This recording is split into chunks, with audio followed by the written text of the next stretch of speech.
Welcome to First Unitarian Universalist Church. I'm Ann Black-Sinak, serving as worship associate today.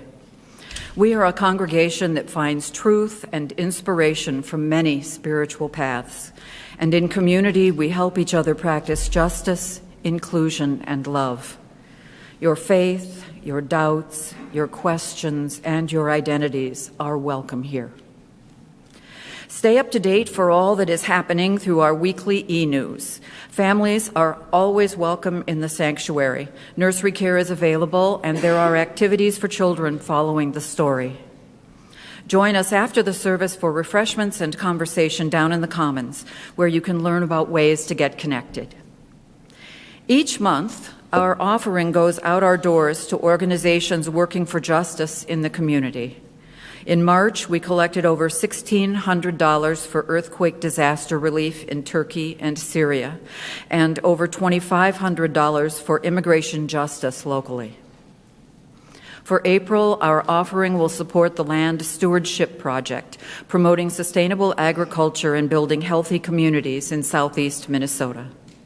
You can give as the plates pass or anytime online. Thank you for your generosity. Every Wednesday, join us for supper, followed by choir, youth group, and a forum with childcare. This week's forum is a rescheduled Stump the Staff Trivia Forum. Come to hear various staff answer submitted questions on various topics. Should be entertaining. Supper is at 5:30, followed by the forum from 6:15 to 7 o'clock. And we have an update from our annual Operating Budget Pledge campaign. Barb Foss will update us.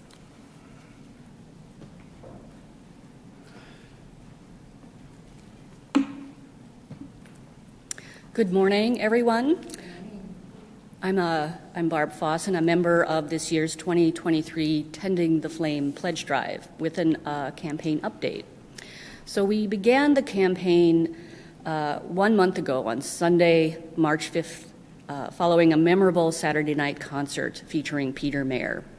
We're thankful and pleased to report that 57% of our congregation have completed their annual pledge, and with that, 76% of our financial goals are met for the fiscal year that begins June 1st.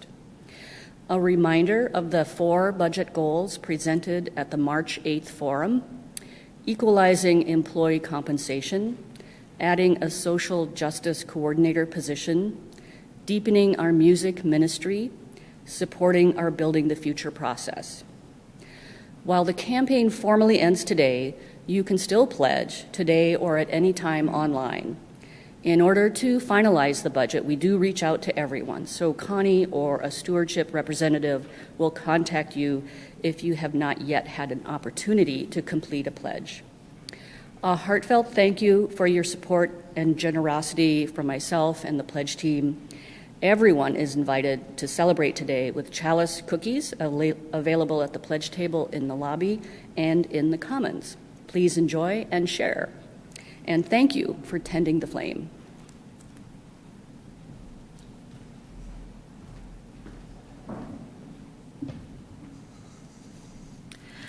Today, we are glad to welcome the Reverend Ashley Horan, serving as the Organizer Strategy Director for the Unitarian Universalist Association, leading the team that holds all of the outward-facing justice work under the banner of Side with Love. Previously, Ashley was the Executive Director of the Minnesota UU Social Justice Alliance, Moose Jaw. She lives in Minneapolis with her partner, the Reverend Karen Hutt, and their 2 youngest children, Aspen, 8, and Eden, 3. We are so glad to have you with us today. Finally, join us this Thursday evening at 7 o'clock here in the sanctuary for our annual Welcome Table service, a service with reflections on the Jewish Passover and Christian Holy Week, ending with a traditional Universalist communion service using our historic Bible, table, and communion ware. All are welcome to this contemplative service. Let us enter our worship this morning with these words from the Reverend Eliza Tupper Wilkes, minister of this church in the 1870s. May our faith in humanity and our message of hope and good cheer light our way. In a moment, the music will call us back from our opening hymn. I invite you now to rise in body or spirit and greet those around you and those gathered online.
These are words from the online ministry known as Enfleshed, which is a multi-faith collaborative effort affirming the sacredness of all of our bodies. Like clay in the hands of a potter, divinity shapes our lives and brings us into being. Each of us, creative expressions of divine intention, sacred art, glorious wonders. We are of beauty. We come from love. We go home in justice. May we have faith in these holy capacities, letting them lead us to all we must face, all that can be transformed, and all that we hope to become.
Well, good morning, everybody. It is so good to be here. I was just talking to the staff before the service and saying, I think it was maybe about a year ago, and then I realized that it was a year before the pandemic because my brain has just condensed that entire period into the Twilight Zone.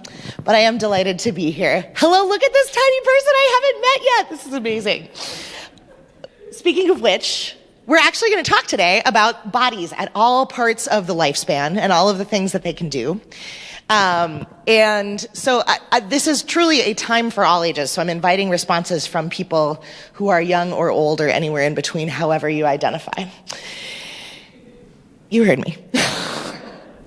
So, tell me something that your body did for you today already. Woke up. What's that? Goals. Oh, yes, indeed. It is a good thing to wake up in the morning. What else? Fed a baby. Not something to scoff at. What else? Walked the dog. Great. Ate food. Mm-hmm. Stretched. Wow, you're better than me today. Good job. Oh, a cat on your lap for 20 minutes. That sounds delightful. Very good. When I was waking up this morning, it was far too early because I had to drive down from the Twin Cities, and I was going downstairs and holding too many things, and I started to trip, and my body caught me. There was just, that thing that happens when you start being off balance and your body knows how to correct it so you don't fall. That happened. Okay, so our bodies have already done amazing things today. None of us perhaps have run a marathon yet, but we are in fact all here. Anybody's body hurt today? Somewhere? Mm-hmm. Yep. Anybody's body not do something you wanted it to be able to do yet today? Mm-hmm. Anybody's body feel particularly good today? Great. Okay. This is good. And good is however you define it, right? Relative to whatever you think. Now, I would like to hear about brag on yourselves. Tell me something that you love about your body, whether it's about what it does, what it's been through, how it looks, how it feels.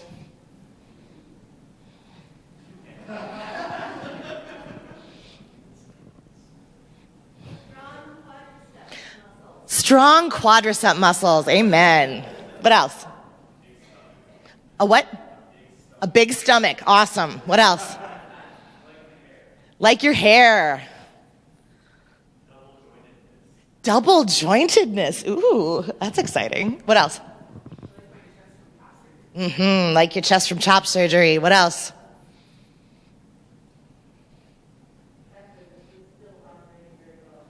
The fact that your body is still operating well at your age. And in fact, everybody in this room could say that to some degree, right?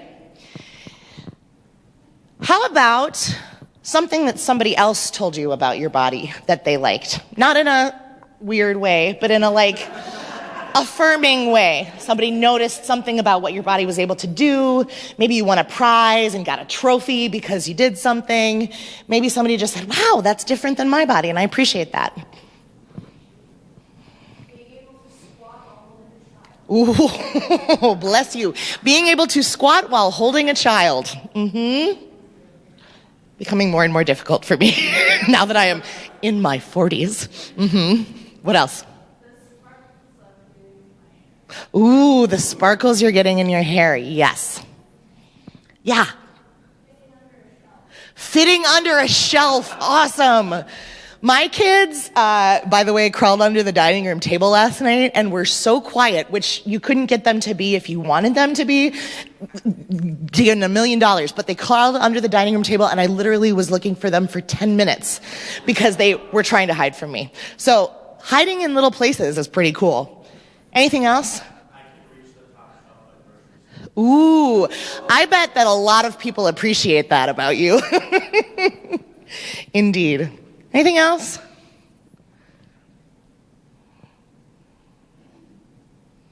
All right. One last one.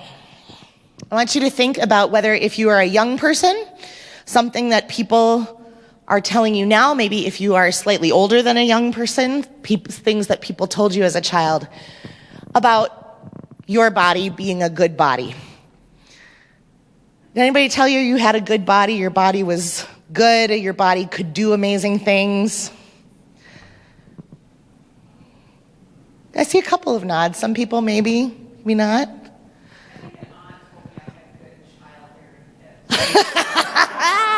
An aunt told you had good childbearing hips. A compliment from some people, earning another kind of response from other people. Anything else? A message somebody gave you as a child about how your body was good? I was always self-conscious because I've always been a fat person, and that was not affirmed when I was a child. And when I used to play volleyball, I could jump really, really high. And because I was bigger than everybody else on my team, I was the blocker, right? And I kicked butt at blocking. And that was, my coach always affirmed for me, you know what? I know you feel kind of self-conscious about your body, but let me tell you, it is your greatest gift right now because you are able to do that. Similarly, when I got older and I became a canoe guide up in the Boundary Waters, I realized that this was when I was a teenager and then I became a counselor later, I was the only person who could solo portage a canoe because let me tell you, those childbearing hips are also connected to very solid legs, right? So, friends, I ask all these questions because you'll notice I did not ask today about the bad messages that you've received about your bodies because I know that everybody in this room at some point has received bad messages about your bodies. But one of the things that our tradition promises, I'm going to talk about this a little bit during the sermon, is that in fact, bodies are a gift. We're all born with bodies, and our bodies are not things to be ashamed of. They're not things to be controlled. They're sacred from the moment we're born till the moment we die, no matter what they look like, no matter what they can or cannot do. And if your body does not feel like home for you, whether it's because of an illness that you have, a disability that comes to all of us at some point in our lives, a feeling of not being at home with your gender in your body, we are also given the gifts of agency, right? We have the power to change ourselves and our bodies, and conscience. Each of us knows what is best for our own bodies. And we are told from the beginning in our faith, in Unitarian Universalism, this is one of the reasons I love religious education in Unitarian Universalism, is that we tell our kids from the beginning, your body is beautiful, it is yours, and you get to decide what to do with it. Imagine what a different world we would live in if all of us had gotten those messages and none of the bad ones from the time we were born. Let's build that world, friends. Younger people, you are welcome to go off to class today. Thank you for sitting and tolerating me as I made you answer uncomfortable questions about your body.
Speaking of bodies, let's feel ours for a second. I invite you all to just sit or wiggle or move in a way that feels good to you and kind of settle in. Get as comfortable as you can and just take a few breaths, feeling it come in and out.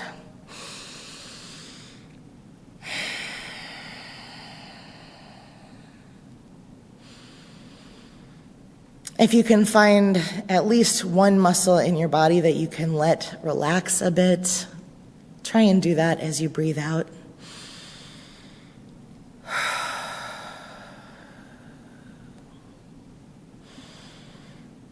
Feel the weight of gravity pulling you toward the center, pulling us all toward the same center.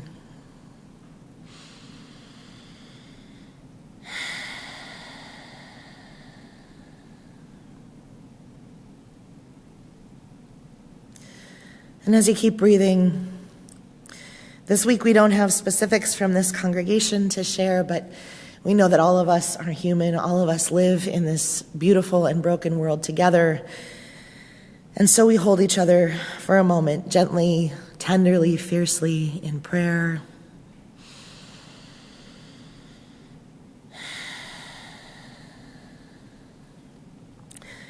And for this morning's prayer, I want to offer you a video blessing. It's called Queer Morning Blessings, and I offer it as a gift for me as a queer person who has a lot of friends and family who are non-binary and transgender. It has been one of the most freeing things in the world to be part of a community in which standards of body normativity, of ableism, of all of these things that worked so hard to keep me and so many of us constrained, controlled. Queerness has been a gift for me of letting go of those things and embracing others, the gifts of my body, the gifts of the people around me, all the shapes and the sizes. And so as you soak in this prayer of Queer Morning Blessings, I invite you to take the gifts of these queer, trans, non-binary, gender fluid, all kinds of folks on the spectrum, take those blessings and take whatever is meaningful for you and your body, your life today.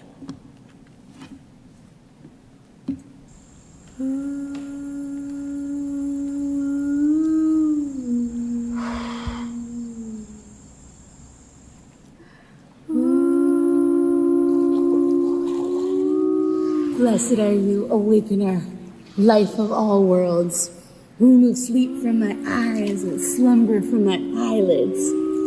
Blessed are you, generous creatrix, who stretches forth the earth upon the waters. Blessed are you, sacred flame, who shines your light upon everyone and everything.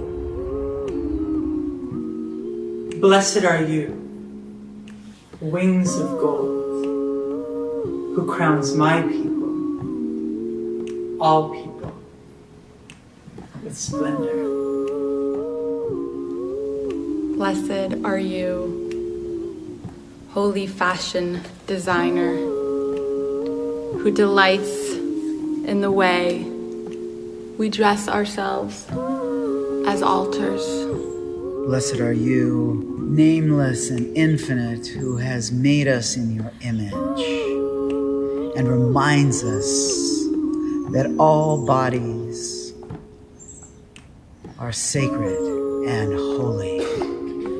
Boom, boom. Blessed are you, liberation worker, who moves us to stretch and expand towards freedom. Blessed are you, divine apple orchard, who delights in my delight and receives my pleasure as praise. Blessed are you, the way, who meets me where I am.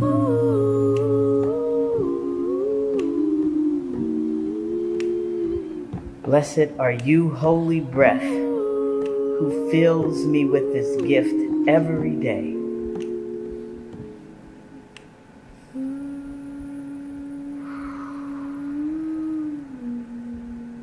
Blessed are you, abundance, for helping me remember I have everything I need.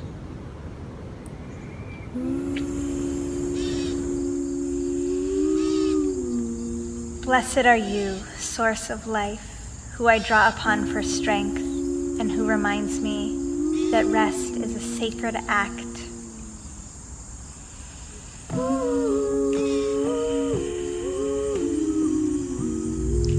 Blessed are you, fabulous one, who loves me just as I am. Blessed are you, weaver of being, who shaped the human being with wisdom, making for us all of the openings and vessels of the body. It is known that we are miracles, and that all bodies are miracles. Blessed are you, you of many names, for revealing infinite paths of healing. Blessed are you, you of many names, for revealing infinite paths of healing.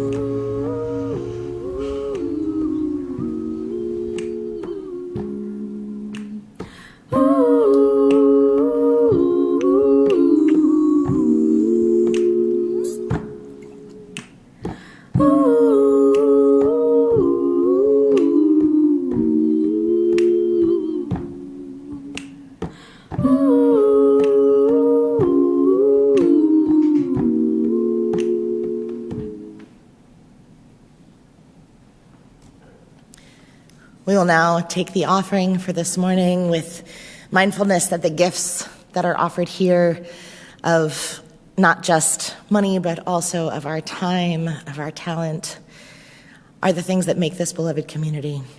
In that spirit of abundance and thankfulness, we will receive the offering.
The reading is from Ernesto Cardenal, translated by Jonathan Cohen.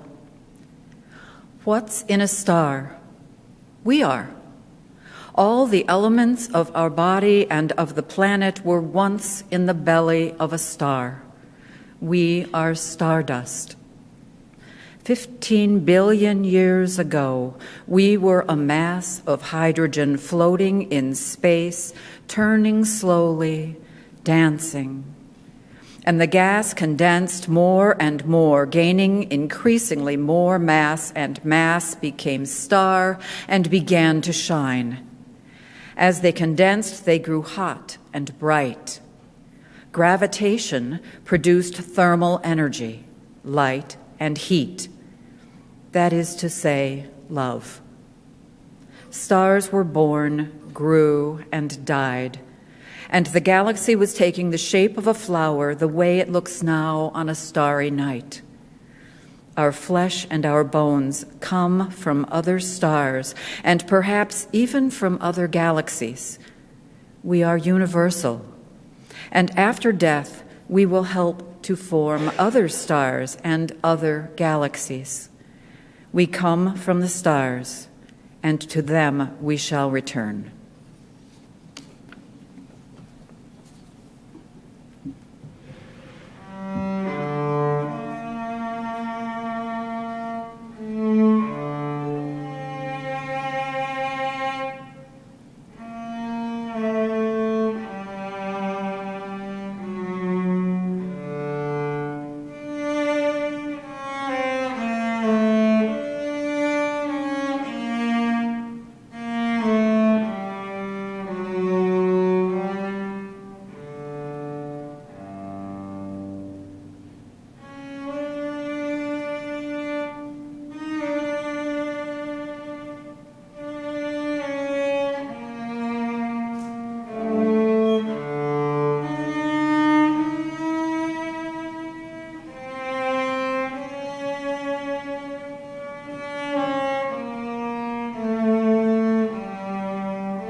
Thank you.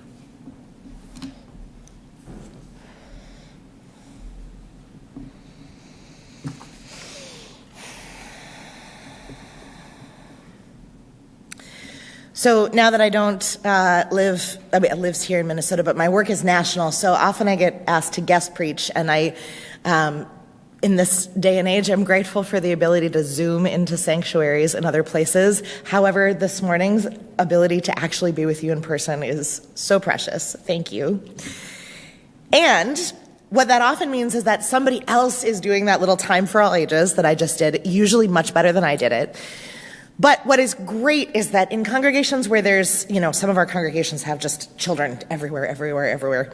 And one time I had the religious educator do that story or that interaction, and there was probably 30 kids up front sitting there. And she said, okay, who can tell me something exciting that your body can do? And all of a sudden, it was just like screaming. We got, my hand can smack my sister when she's mean to me. I can hop on one foot for 20 minutes. And it just went on. It was so beautiful. And it was just amazing to me to watch the overflow of that ability to access so quickly that connection with their bodies, right? That joy in their embodiment, who they are. You'll notice that when I asked the question, what's something that you love about your body in this room? It was slightly more muted than that as a response, yeah? As somebody who grew up Unitarian Universalist and who is now watching our young people grow up Unitarian Universalist, I am so grateful for the work of our religious educators who throughout the lifespan are teaching our children to love their bodies, the sacredness of their bodies, both inside and out, the sacredness of their identities, the need for consent individually and systemically about what happens to our bodies.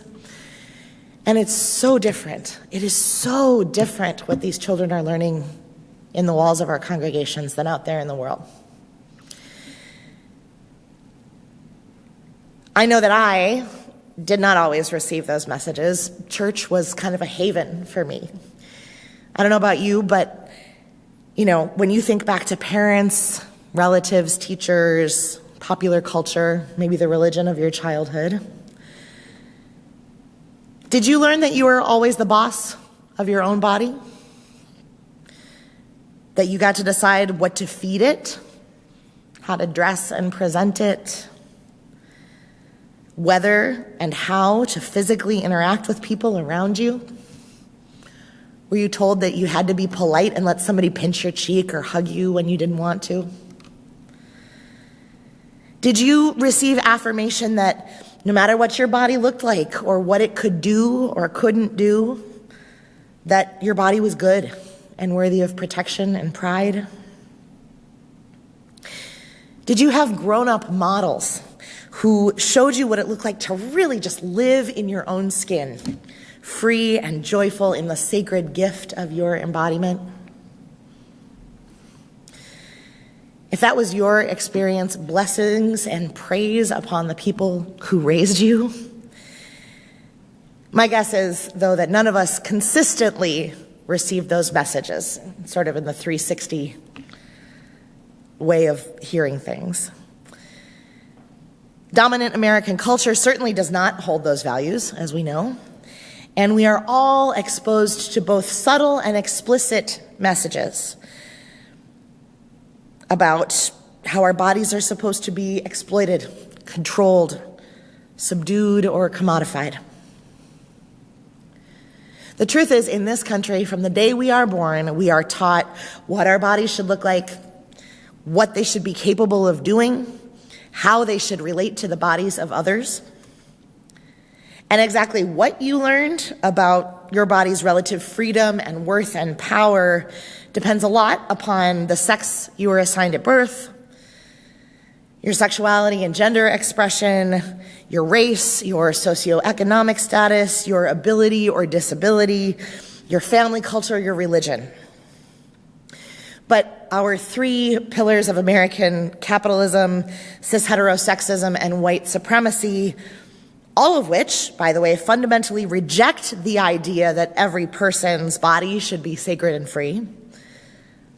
Those ideologies, they live in the helixes of our cultural DNA here. They shape every aspect of our relationship to our bodies and to each other's our whole lives long. One way of telling the history of the United States is to talk about the ways that certain groups of people have worked to control the bodies of other groups of people. European colonizers forcibly displacing indigenous people onto reservations or into boarding schools. Slave owners kidnapping and exploiting the bodies of people of African descent for profit. Men empowered by law to control the fertility and the movement and the sexuality of their wives and daughters.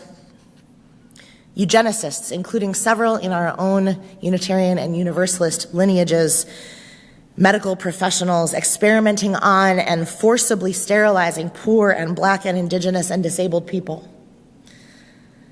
Legislators, law enforcement conspiring to criminalize everything from migration to sex to Blackness to poverty to abortion to mental illness.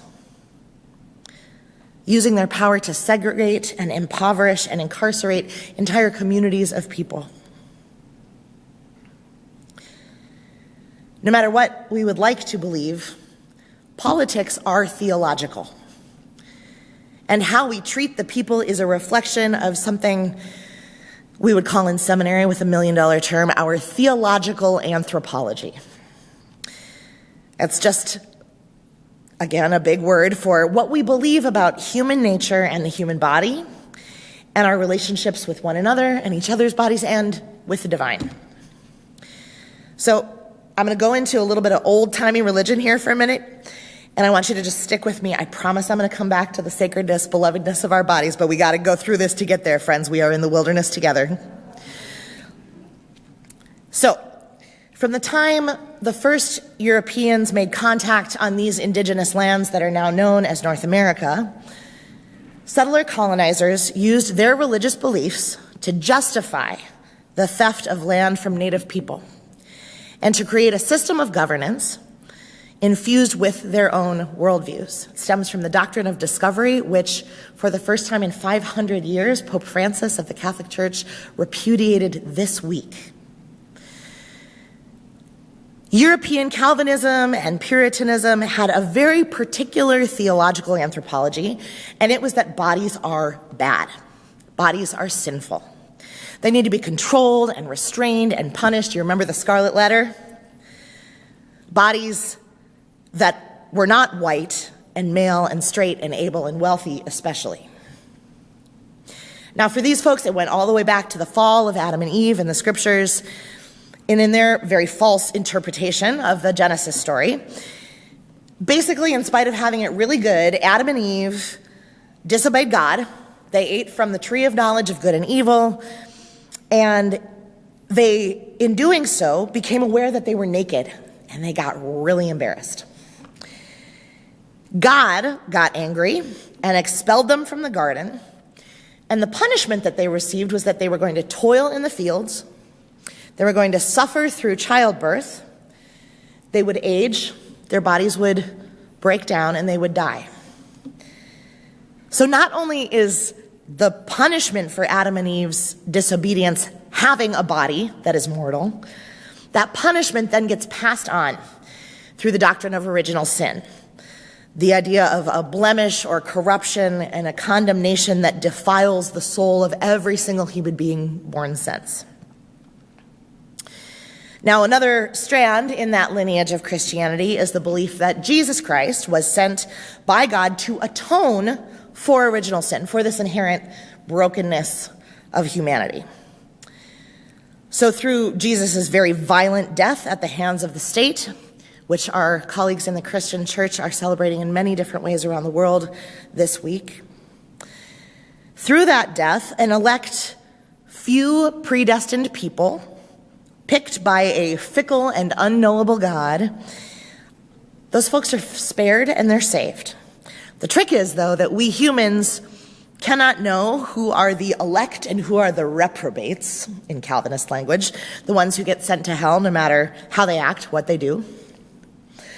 So the best we humans here on earth could do is to try and act right, to obey the impossibly strict rules, to deny ourselves the pleasures of the flesh, to hope that we won't spend eternity dangling in the fires, sinners in the hands of an angry God. Now, I'm going to just shake it out a minute because I had to say all of that out loud, and it is so gross. It is so bad. I feel free and shake it out if it felt gross to you too. It is terrible theology, and it is a terrible theological anthropology, y'all. But the reason that it matters to remember that so many of the so-called founding fathers of this nation believed those things is that if you believe that having a body is a punishment and that everyone is born broken and defiled, if you take it for granted that God is willing to grant some people eternal life while others will literally burn in hell for eternity, if you believe that bodies are sinful and shameful and need to be constrained and controlled, what kind of a government do you set up? You set up a government that is empowered to act like a punitive and vengeful God. You don't bat an eye at structuring a society that's stratified between a very few elect people who have the right to determine what happens to their bodies and the vast masses who need to be controlled and dominated. You set things up in such a way that very few people have access to power and resources and agency, while the rest are treated as disposable, undeserving, and unworthy of love and care. So you can see why it was so very radical that our Universalist Christian ancestors rejected the idea of a God who would pick and choose between the saved and the damned. Instead, they proclaimed a God of love so extravagantly generous that they would never let a single person out of the embrace of their love. They preached a divine whose will for their human children was abundance and pleasure and flourishing, not just of the spirit in some other world, but here and now in the flesh, in these bodies. The Universalists declared that we are all born from love, and in this brief intermingling of soul and spirit that we call life, we are receiving a precious gift, that God's love will welcome everyone back after we take our last breath, and that because of that profound truth, the only hell that we need to concern ourselves with is the one that we have created here and now in this world. The human-made ones that prevent us from experiencing the thriving and the belovedness that God wills for each and everyone here in this life. Early American Christian Universalism was a radical departure from the predominant theologies of the 18th and 19th centuries. Our religious forebears were regularly accused of heresy and seen as fringe lunatics, even though eventually little u universalism, the theology, not the denomination, it actually won out in the culture wars. So you go down the hill to the UCC congregation right below you, or any of the other mainline Christian congregations, and you will not hear fire and brimstone preached today. You will hear about God's unfathomable love. And like Unitarian Universalists, most mainline Christians are putting that Universalist theology into this worldly praxis, engaging in anti-racism work, combating poverty, unjust immigration, fighting for climate justice, affirming queer and trans people's holy belovedness in the human family. Today's religious left includes far more Christians and Christian-adjacent folks like us. It includes progressive Jews and Muslims and Buddhists and Wiccans and indigenous practitioners, all of us sharing the belief that humans are worthy of love, and that therefore we must fight together for values-based change, winning policy victories and shaping mainstream culture in a range of arenas from civil rights to environmental justice to abortion access to LGBTQIA equality and gender equity. But I don't have to tell you that the culture wars are still raging over whose values will shape the laws of the nation. And unfortunately, the religious left is losing the war right now. Rooted in that same old school anthropology I described earlier, today's radical religious right still has an agenda of punishment and domination and control that is literally killing people. Whether it's passing state laws that are prohibiting trans people from changing their gender markers or playing sports or accessing medically necessary gender-affirming care, or the crop of abortion bans that are sweeping the nation after the fall of Roe, or making it a crime for school teachers to talk openly about race and gender and sexuality in their classrooms. Power is increasingly concentrated in the hands of a small minority who are governing out of the belief that most people should not have control over their own bodies. In my paid work, as Anne said earlier, I have the privilege of serving as the organizing strategy director at our National Unitarian Universalist Association. And I have the privilege of leading the team that holds all of the outward-facing public social justice work of Unitarian Universalism. I know many of you, I have seen you myself in the yellow Side with Love shirts. Those are my people. And at its core, the work that we do at Side with Love stems from that universalist declaration that all of us are worthy of love, and that our faith compels us to fight for a world in which every person is free and thriving. Side with Love has long organized Unitarian Universalists as a part of movements for immigration justice, racial justice, climate justice, democracy. And this past year in particular, UUs across the country have had to redouble our efforts to fight for LGBTQ, gender, and reproductive justice. Things that a lot of liberal folks mistakenly took for granted.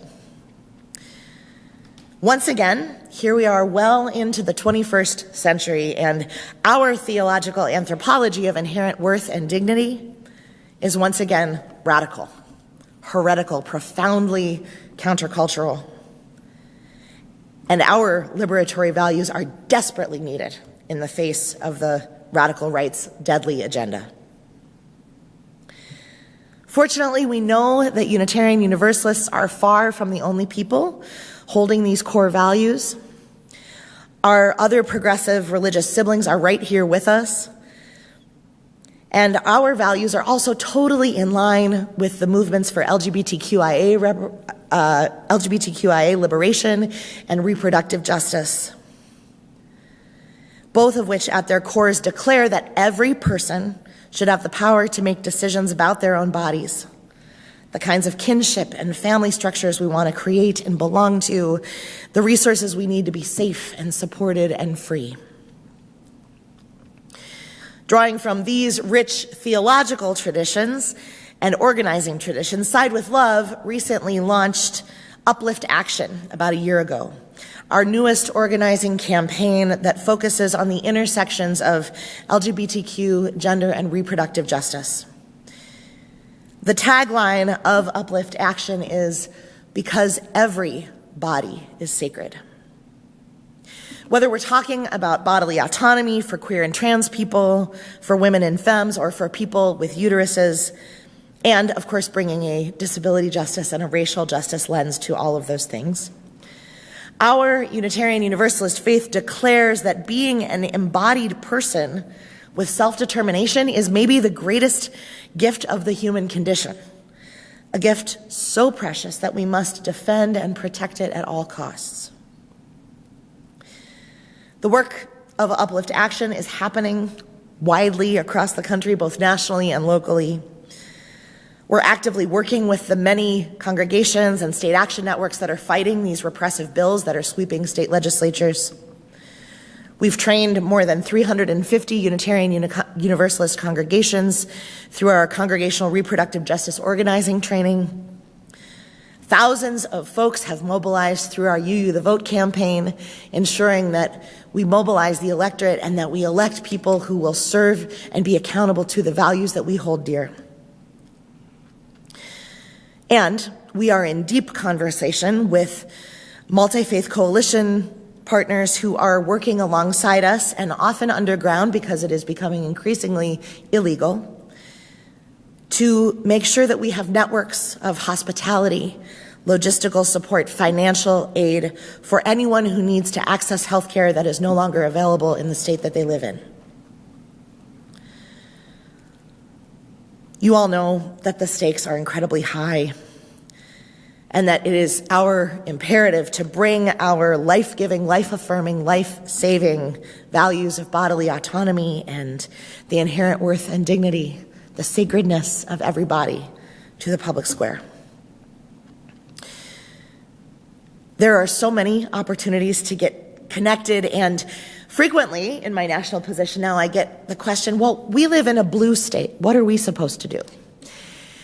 And it's true. Here in Minnesota, for example, last week the House passed the Trans Refuge Act, making it legal for trans folks to come here to access care and to say, we will not send you back to your state if you are prosecuted for breaking the law by making choices about your own body. We also have codified the right to abortion here in Minnesota in our Constitution through the PRO Act. And yet, there is so much more to do. In a state like ours, where people from surrounding states are going to continue to migrate to access care in the short term or relocation and safety in the long term, we have to use all the tactics to make sure that Minnesota continues to be a state where people not only have the autonomy to decide what they want to have happen to their own bodies, but the resources and the availability to access that care. This looks like continuing the work in upcoming elections to make sure that our elected state representatives are committed to reproductive justice and LGBTQIA liberation. It looks like fundraising to support Outfront Minnesota, the Our Justice Abortion Fund, any of the organizations who are doing this work on the ground. And I'm going to tell you, it is likely going to get more intimate and personal than advocacy at the Capitol. At Side with Love, we are working closely with coalitions that are working to build runways and nexuses of support and hospitality for people who do have to flee, people who have to leave their states to get the care that they need, people who are moving with their trans children to help them be safe. Minnesota is already a destination for folks, and you all live in the hub here with Mayo here. Mayo has one of the best gender-affirming care clinics in the entire Midwest. There is access to abortion care and reproductive health services that don't exist elsewhere. And so fight for those clinics and those medical providers. Be prepared to offer material and logistical support if you're asked for folks who are coming. Keep pushing for more laws that protect people seeking care and that lower barriers to access, and that shield the providers from criminalization. And of course, nationally, we need all of us. We are now not living, in fact, in the United States, but in the 50 states of America. The landscape is different in each one, and we need each other. So over the past few weeks, I've been in conversations with folks in Idaho and Wyoming and Texas and North Carolina and Kentucky, places where the legislative and cultural attacks feel like a never-ceasing onslaught. Many of those folks feel like those of us in progressive states have just forgotten about them and abandoned them because we have what we need. So let's show them that we have not. I invite and encourage you to get connected with Side with Love's Uplift Action campaign, where we will have ongoing opportunities to join together to take action. You can find us at sidewithlove.org/upliftaction. I'll make sure that gets out to you all in some sort of communication. I also want to say, I know you are already doing so much, this congregation, this community, and I'm so grateful. Thank you for the ways that you are already showing up in solidarity, which include building a congregation in which so many people are affirmed and welcomed and belong.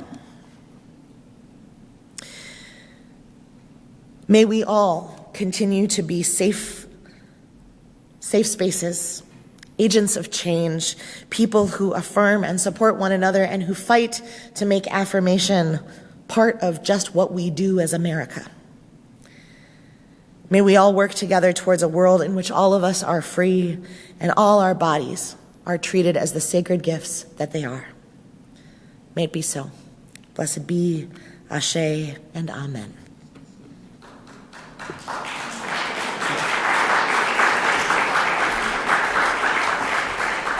Friends, we're going to sing it out here at the end. And I went ahead and picked a hymnal that doesn't, in fact, have accompaniment music, so we're going to sing it a cappella together. This one's called Circle Round for Freedom. It's number 155 in your hymnal. I invite you to rise in body or spirit, whatever feels good to you, and join me in singing. Let me get to the right page, too. We can do this together. I believe in us.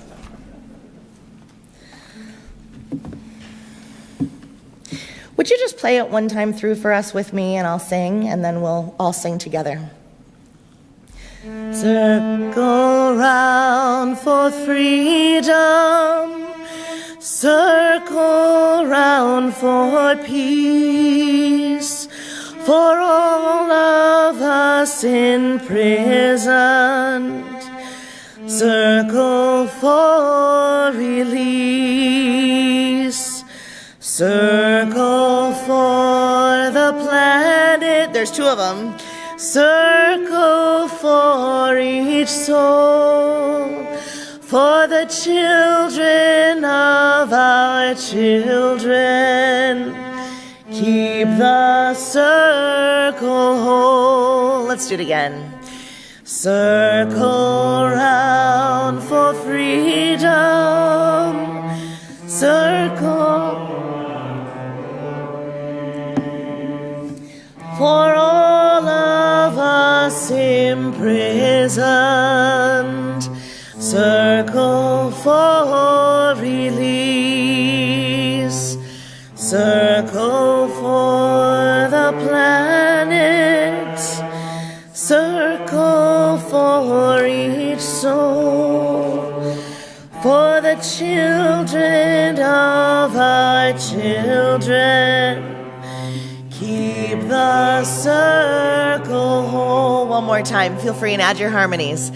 Circle round for freedom. Circle round for peace. For all of us hearts in prison circle for release, circle for the planet, circle for each soul, for the children of our children. Keep the circle whole. Beloveds, know this. Your body is precious and sacred and good, every bit of it. Fat and sinew, muscle and blood, hair and callus, stiff joint, organ, bone, the thing that doesn't work right, and the thing that got you up this morning. In your cells are the traces of stardust, the resilience of ancestors, the resilience of ourselves, the rhythm of the cosmos beating through our precious hearts. Your fingerprints mirror the whorls of tree rings. Your bronchioles stretch and diverge like root systems. Your blood holds the water from which the first organism crawled onto land. Your body contains the sacred yes and the holy no. It is complete on its own and drawn toward connection.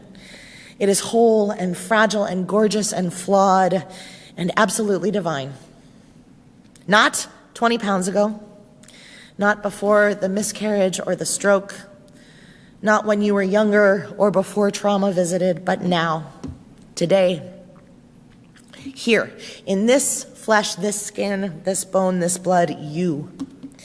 You are your body and it is you. You are more than your body. You are connected to the bodies of others, whole and holy, blessed and blessing. From love you come, love you are, and to love you shall return. Your body, your breath, incarnate and fleshed, embodied, blessed be you. May it be so. Blessed be Ashe and Amen.